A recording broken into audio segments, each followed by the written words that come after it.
We have had a really big week for news. And one of the big stories was that Joe Biden picked a running mate after weeks of speculation. And just like Punxsutawney Phil, the groundhog that surfaces every year in Gobbler's Knob, Pennsylvania, Joe Biden popped up out of his basement and announced his selection of California Senator Kamala Harris. Now, the Biden campaign had castigated Fox News host Tucker Carlson for calling her Kamala.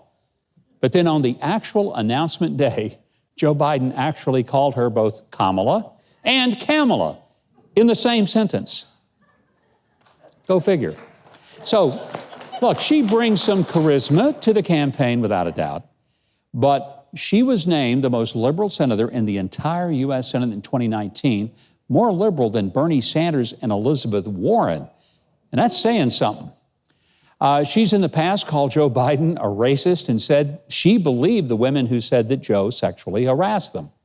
But as is typical in politics, what she said then and what she is willing to say now are two different things, two very different things. She proves that the vice presidency is a job no one claims to want, but no one ever turns it down. Now, will she campaign only in the basement like Joe Biden?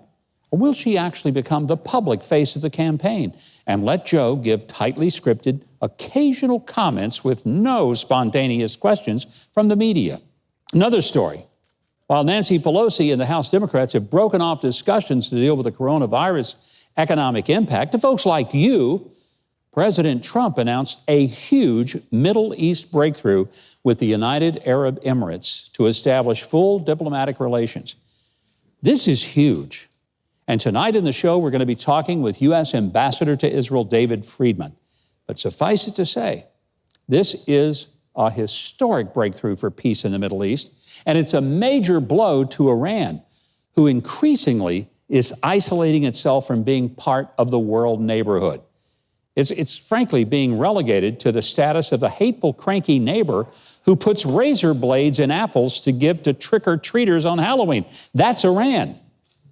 Now, this was a significant victory for President Trump, and it exposed, once again, the disastrous deal that the Obama administration had made with Iran, in which pallets of U.S. cash was delivered in cargo planes.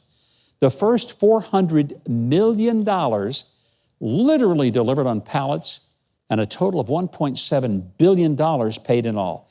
Every bit of it in U.S. cash. That was your money. Obama and Biden bankrolled Iran. President Trump has bankrupted them. That's going to be an interesting point of contrast in the debates this year. Then there's another item. Riots, looters, mobs continue a reign of terror across the country, and a lot of Democrat politicians refuse to stop it or even speak out against it. In Chicago, thugs overran a Ronald McDonald House for sick children and terrorized seriously sick kids inside who were being treated for cancer and all manner of diseases. A Ronald McDonald House. In Bend, Oregon, a mob that included the city council member and the local district attorney surrounded some buses that were carrying illegal immigrants who were convicted of violent crimes. And these public officials were demanding that those convicted of the crimes be freed from custody. Think about that.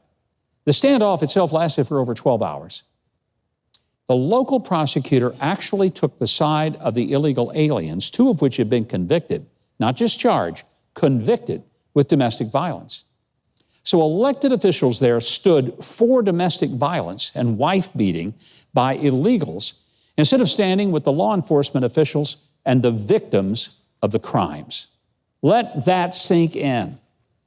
And then make sure you realize that you're going to be voting for more than the personalities or even the people on the ballot.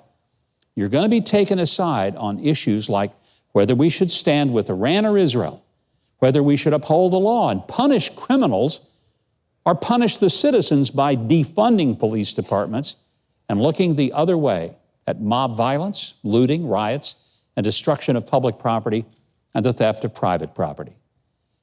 If that choice is really hard for you to make, you might want to rethink whether you should even vote. I mean, maybe dead people voting would be better. it sure wouldn't be worse. That's for sure. Thanks so much for watching, and I hope you enjoyed that video. If you did, be sure to leave a like, then subscribe, and hit the notification bell below. Now, if you didn't like it, you ought to find a Ben Shapiro video to detox you with more facts.